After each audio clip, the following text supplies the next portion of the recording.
Hello, welcome back to my YouTube channel of Teach Me Keyboard. My name still remains Pomari David Oluwasegun. I know it has been a long time I've posted a video on my channel, but I'm glad to be back powerfully. See, last time I stopped on notes and tonic software, and I would love to continue from there.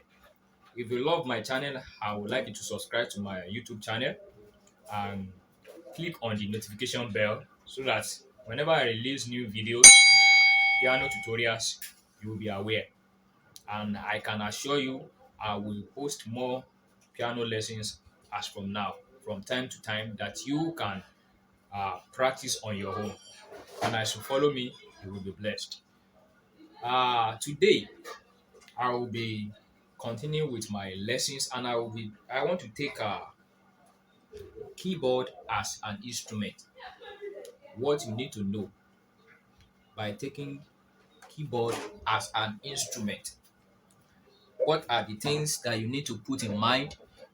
What are the qualities you need to have as somebody that want to learn the keyboard? I will itemize like four important keys that you need to know. And the first one is you must be able to familiarize yourself with sound recognition. You must recognize sound, how different kind of sound. You must be able to pick sounds as much as possible. What do I mean by recognizing sound? You see, there is a difference between when a dog barks and when a cat makes its own noise. They are two different sounds. Now, your ability to recognize those sounds from each other is what we are talking about. You must be able to recognize difference in sound. I hope you get that. And the second one I would love to talk about is your ability to dictate key on time.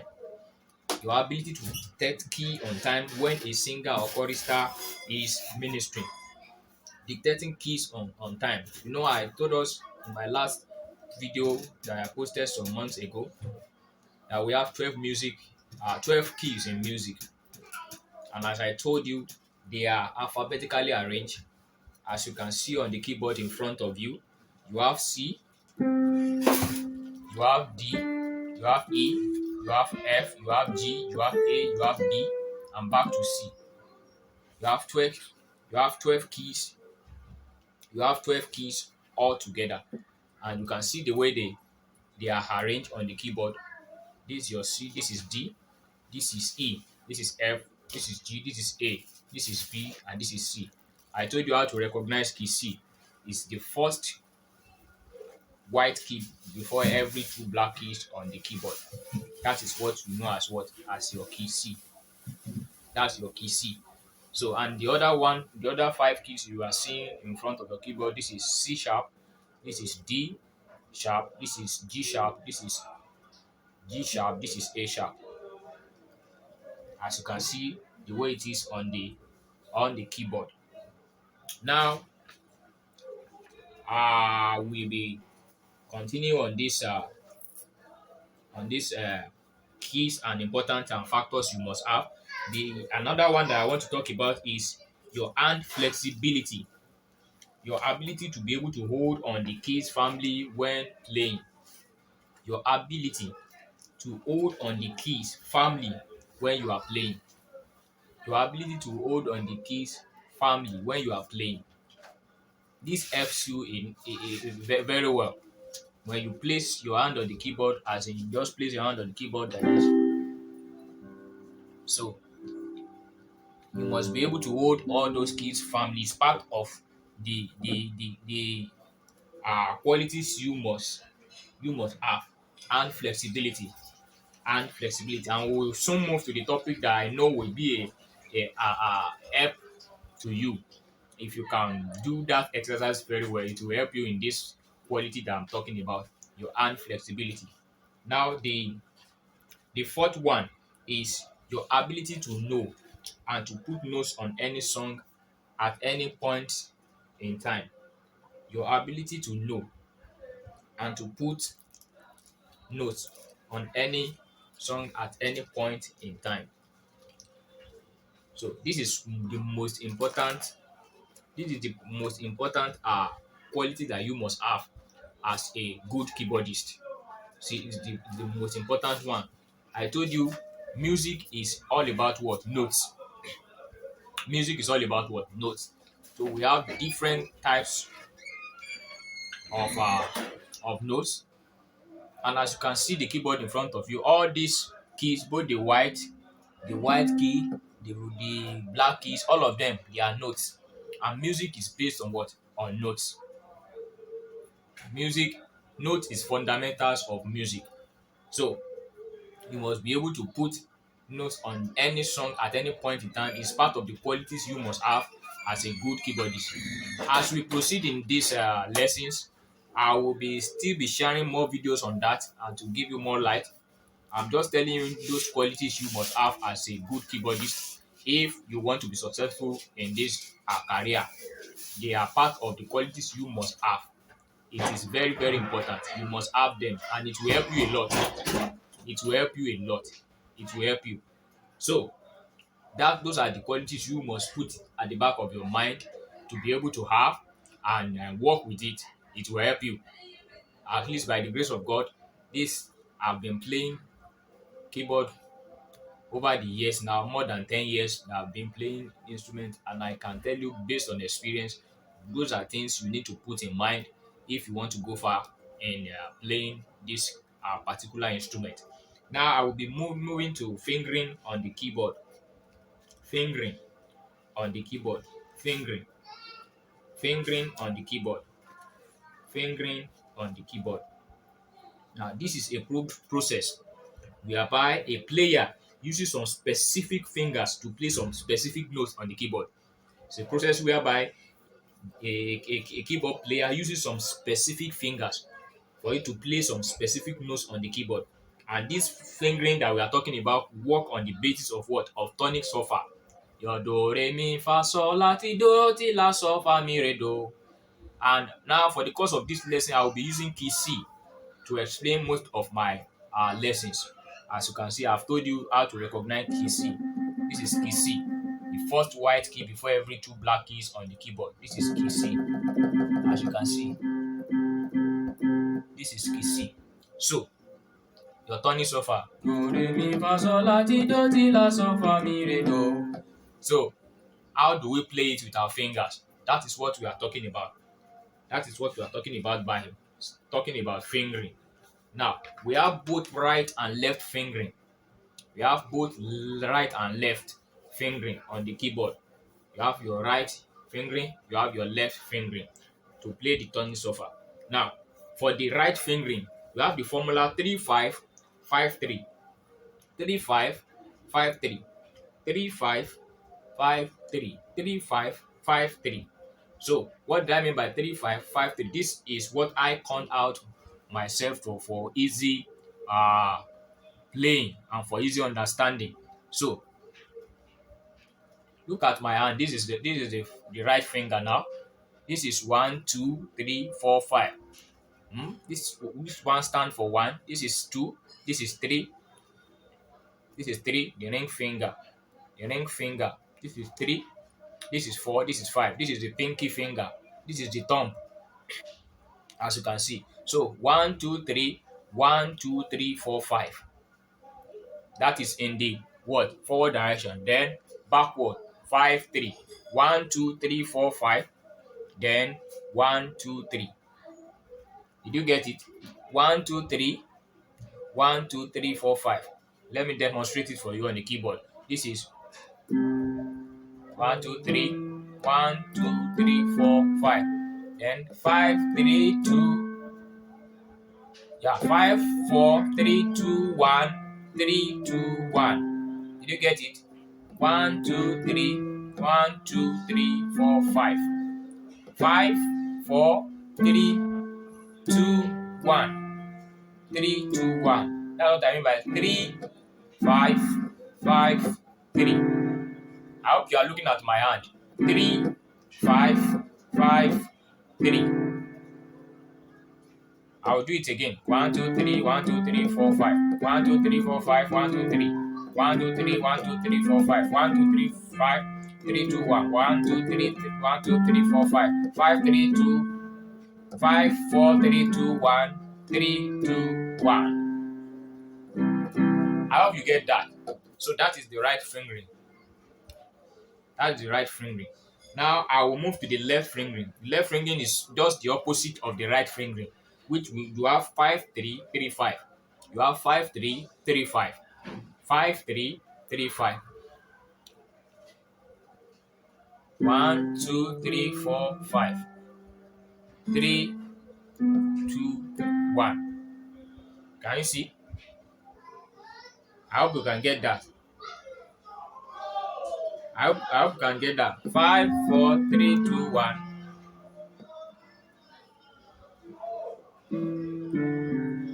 3, 2, 1. Can you see?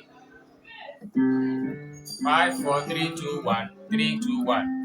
1, 2, 3. 1, 2, 3, 4, 5. Can you see? 5, 4, 3, 2, 1. 3, 2, 1.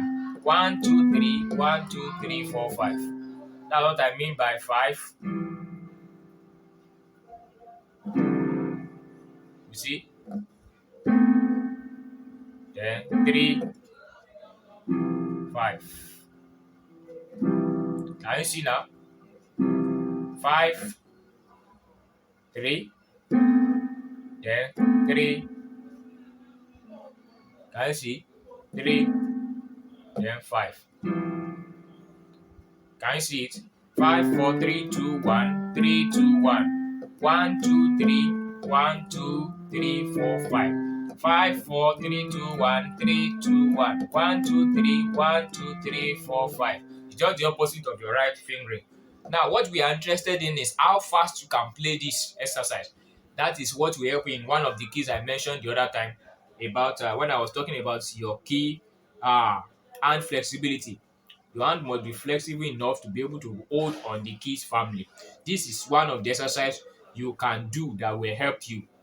And the more you do it, the flexible your hand becomes. And this is a continuous exercise. It's not something you stop doing once you say, I now know how to play the keyboard, you now stop doing it. It's something you do often and often and often. It's what I still do. So to keep yourself in shape. So it's about the speed, how fast you can do it.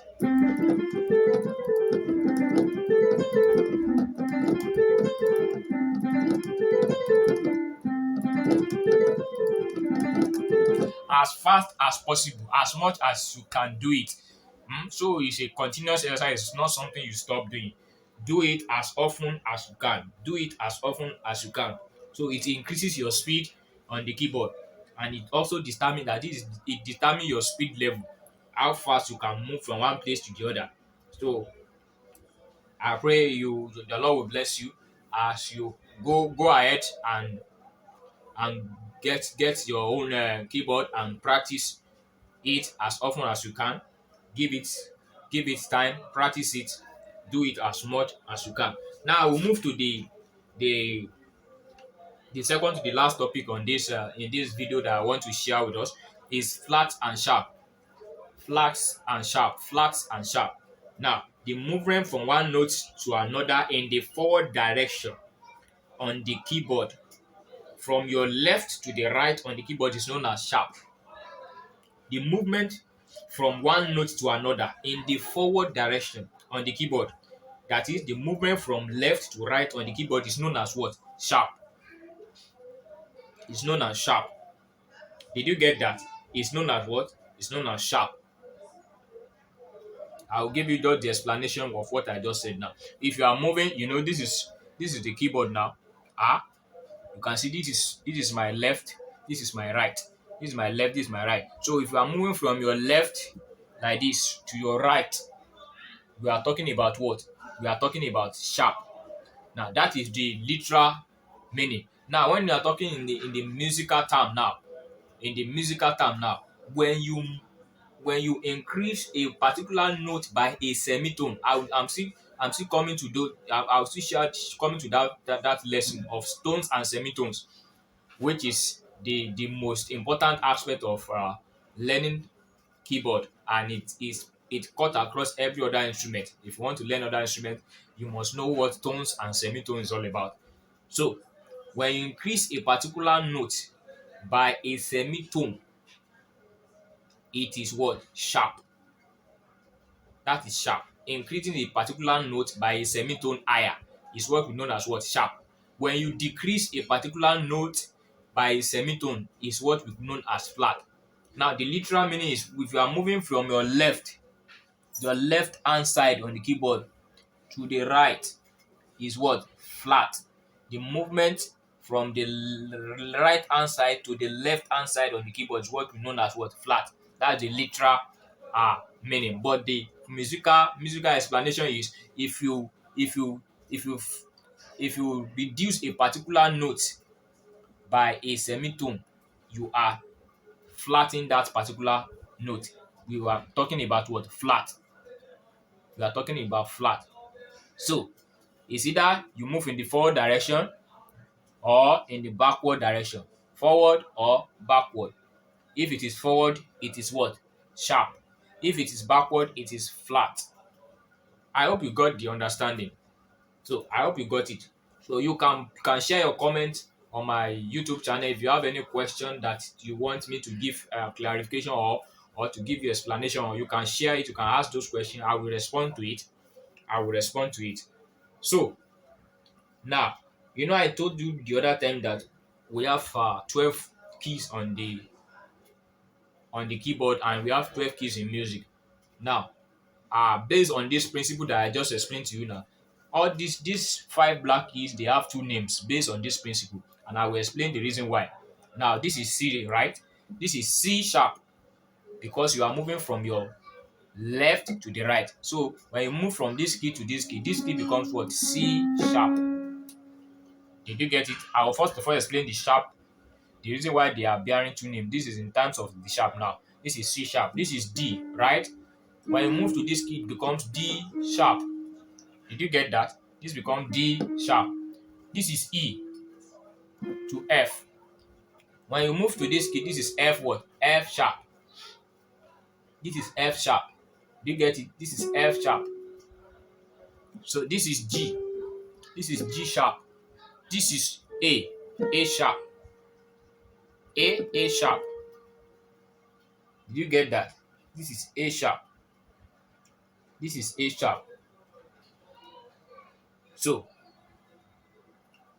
are you getting my point now? So when you are talking about sharp now, these keys, these are their names when in terms of sharp. Then if you are moving backward, this is B, Abby. This is B flat. This is A flat.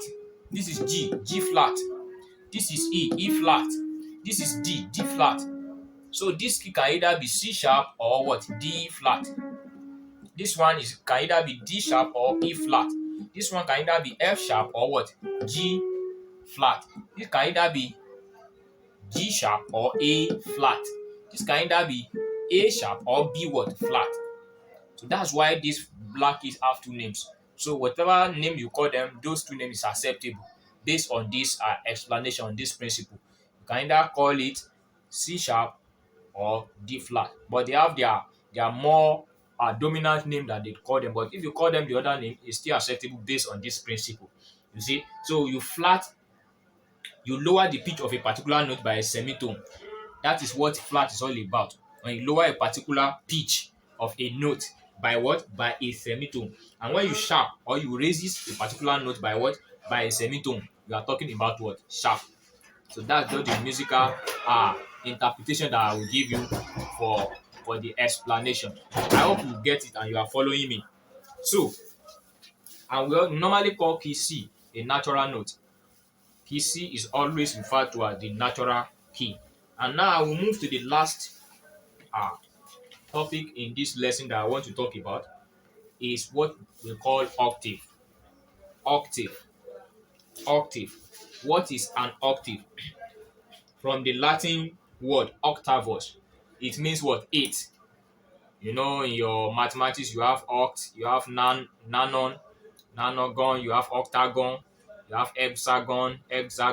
So you have octagon. So from that word oct just refer to what? 8, the number 8. So it consists of two tones that are 8 diatonic scale tones apart. So don't bother yourself about those theory, I will explain the in practical to you. So the interval between the first and the second harmonics. So it can be used that the difference between the first and the eighth note, the difference between the first and the eighth note on a key, the difference between the first and the eighth note on the key. You can see I said I will be explaining with key C. This is C.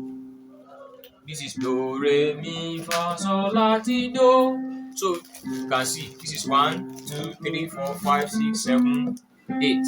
Right? 1, 2, 3, 4, 5, 6, 7, 8. You can see. So the difference between these two,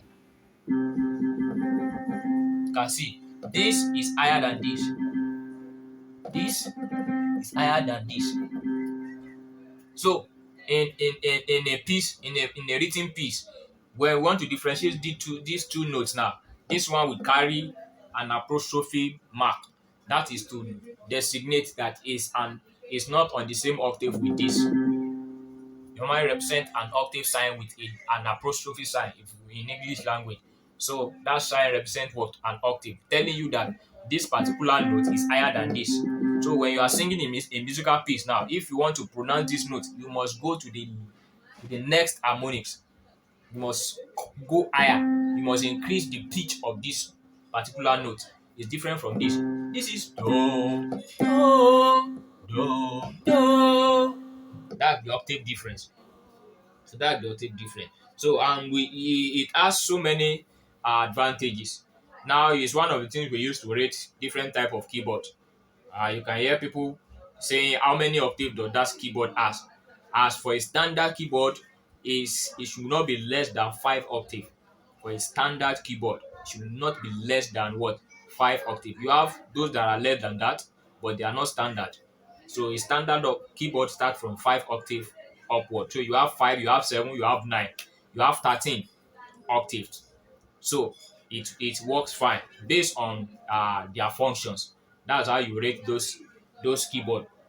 That's how you rate those keyboard. So these are the areas I want you to look into. You can go and practice these things on your own. And if you have any question, if you have any comment, please share it on my channel and I will respond to it. Thank you for your time. And I will also be sharing other videos as time goes on. Thank you and God bless.